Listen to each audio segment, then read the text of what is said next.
Whether we like it or not, we live in an age where much of what goes on in our daily lives is monitored, collected, and sold to interested parties. Our driving records, our medical history, our internet traffic, and most importantly, our credit information. A mistake on your credit report could cost you money. It can increase the interest you pay on your loans, prevent you from getting a mortgage or buying a car, landing a job, or getting a security clearance. It's not uncommon. A new government study to be released tomorrow indicates as many as 40 million Americans have a mistake on their credit report. 20 million have significant mistakes. And our own investigation of the credit reporting industry shows that those mistakes can be nearly impossible to get removed from your record. The story will continue in a moment.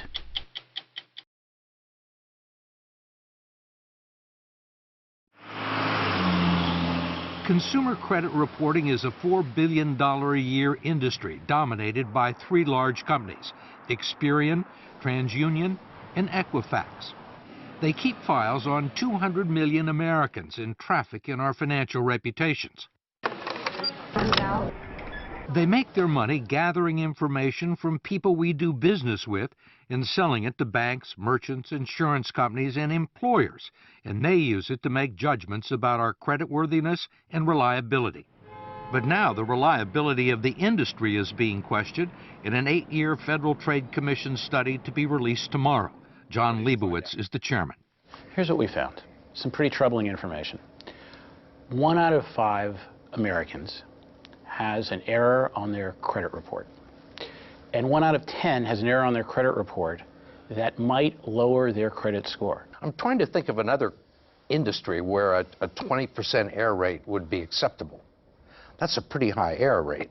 It's a pretty high error rate. I think the more we look at this and the more the American people know about this, the madder they're going to get. Ohio Attorney General Mike DeWine has opened his own investigation into the credit reporting industry, which for years has blamed mistakes on banks and merchants that provide them with bad information. But DeWine argues the fault lies with the industry for what he says are clear violations of the Fair Credit Reporting Act. Do these companies have a legal responsibility to make sure that the information is accurate? The federal law says that if you believe that there is a mistake, you can go to them and they have an obligation to do a reasonable investigation. They're not doing a reasonable investigation. They're not doing an investigation at all. Every day, DeWine's office fields calls from desperate constituents who can't get the credit reporting agencies to answer their questions or correct mistakes on their report, like paid bills listed as delinquent, closed accounts listed as open, and bad debts that belong to other people with similar names or social security numbers. The problem is not that they make mistakes, it's they won't fix the mistakes. It literally is like this, guy behind the curtain in The Wizard of Oz. You really don't know what he's doing. It really is a secret operation that is so hard to crack. 8 million people a year file disputes about their credit report, which usually requires a visit to the Experian, TransUnion, or Equifax websites. They're primarily designed to sell you premium products, not resolve a dispute, which is what I was trying to do. There's a toll-free number you can call, which is likely to connect you to someone on a faraway continent. Thank you for calling. My name is Kevin. How may I help you? Where are you located? India.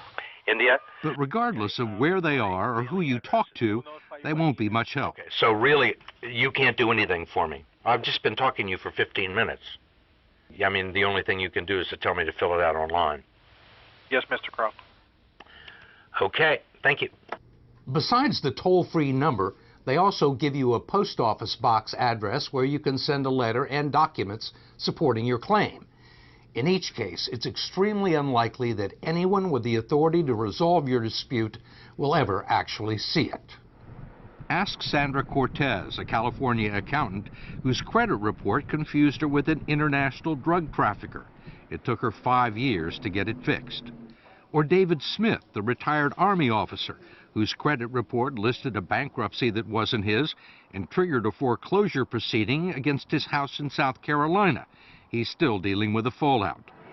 Or Judy Thomas, a trauma nurse with a horror story worthy of Hitchcock or Kafka. There's nobody to go to. There's nobody.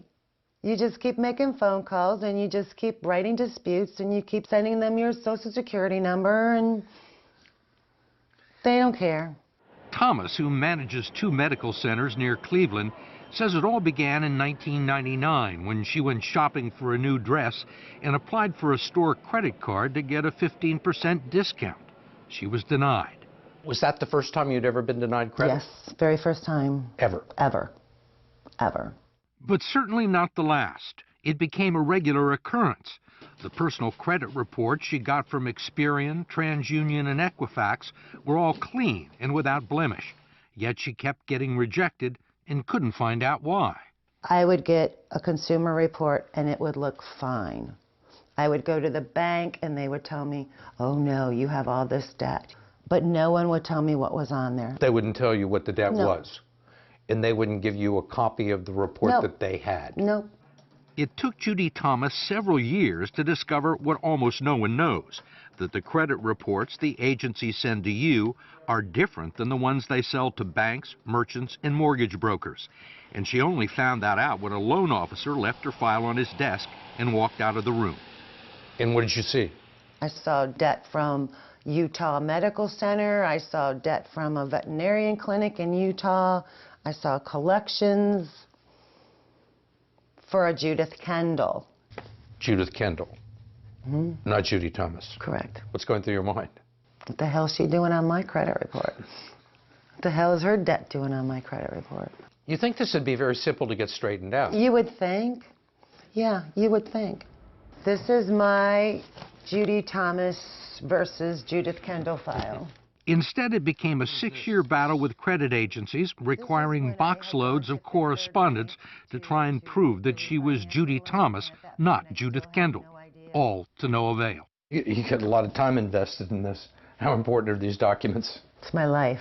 There are logs of daily phone calls to dispute centers, hundreds of letters to Experian, Equifax, and TransUnion, even correspondence from Judith Kendall's creditors in Utah, acknowledging that the debts on her credit report aren't hers. I would get letters back from these companies saying this, in fact, is not you. You still couldn't get it off your credit report? No, I sent copies to the credit bureaus, and they would come back as mine, verified, verified. I also hired a local attorney to try and straighten it out. We had everything certified, that this is Judy Thomas, this is where I live. I've never gone by the name of Kendall. I've never even been to Utah, let alone owing a cable company in Utah. And what happened? Nothing. Nothing? Nothing. What kind of problems did this cause for you? I couldn't refinance. I couldn't take advantage of the interest rates. I couldn't get a car. I couldn't co-sign for my children's student loans. And I'd worked hard for my credit. And these people were taking it away from me. Finally, Judy Thomas took the only recourse available to her. She sued Equifax and TransUnion in federal court. And after a year-long battle, the credit reporting agency settled for an undisclosed sum and promised to clean up her file. Did you think it was going to take a federal lawsuit? Heck no, it just takes a human being going, wow, this isn't Judith Kendall, let me fix this. That's all they had to do. But as we discovered, that almost never happens. If you challenge a credit report and mail your information to a post office box in the United States, the dispute will likely be investigated in India or the Philippines or South America.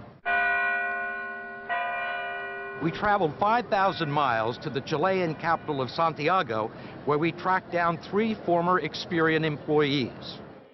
Carolina Herrera, Rodolfo Carrasco, and Enzo Valdivia were all dispute agents at Experian's National Consumer Assistance Center, although they say they weren't able to offer consumers much assistance. So if somebody had a problem with their credit report, they would send in a complaint and it would end up with you? Yeah, probably, yeah. So how many of these did you have to do a day? 90. 90. 90, yeah. Did you consider yourself investigators? No, not at all. Did you have any way to investigate these claims? No, we No. didn't. You can call the person. You can't pick up the phone and call them? No. No. Did you have phones? No. No. Could you email them? No. Did you have the authority to say, wait a minute, after looking at somebody's file and say that, you know, this is somebody made a mistake, this person doesn't owe this money? No, we didn't have that power. All they did was read the disputes and reduce them to a 2-digit code like never late or not mine. It was then sent with a 2 or 3 line summary and no documentation back to the bank or department store that furnished the original information. If there was a difference of opinion between the creditor and the person who was filing the complaint, how was it usually resolved in favor of the creditor? Yeah. Yeah. The creditor was always right. Mostly we took for granted the word of the bank. If the bank said, hey, this guy owns $100, so it is. None of us have ever interviewed anybody in Chile from Experian, and we've got a federal court ordering them to bring these people forward, and we're still waiting. Much of what's known about the inner workings of the consumer credit agencies come out of lawsuits filed by Len Bennett and Sylvia Goldsmith, who have subpoenaed company records and deposed employees and executives. They say under the current system, there is no way for people like Judy Thomas to get their problem solved. So all these people who take the time to meticulously document a case that the bill isn't theirs or the bill has been paid, that is never seen by anybody? It's not seen by anyone who considers it in determining whether or not information will be removed from a credit report. It's not forwarded on to the person who has the complaint with you? No, it is never forwarded on. Never forwarded on to the creditor. We can get a jury verdict for $1 million. That's chump change to some of these bureaus. They would rather pay a verdict in $1 million than to actually go in and change the policies and procedures that they have, because that's much more expensive to them. I can say this without qualification. The dispute procedures used by the credit reporting agencies, uniformly used, completely fail to comply with the Fair Credit Reporting Act. Courts have found that. The Federal Trade Commission has found that. It's not even a close call.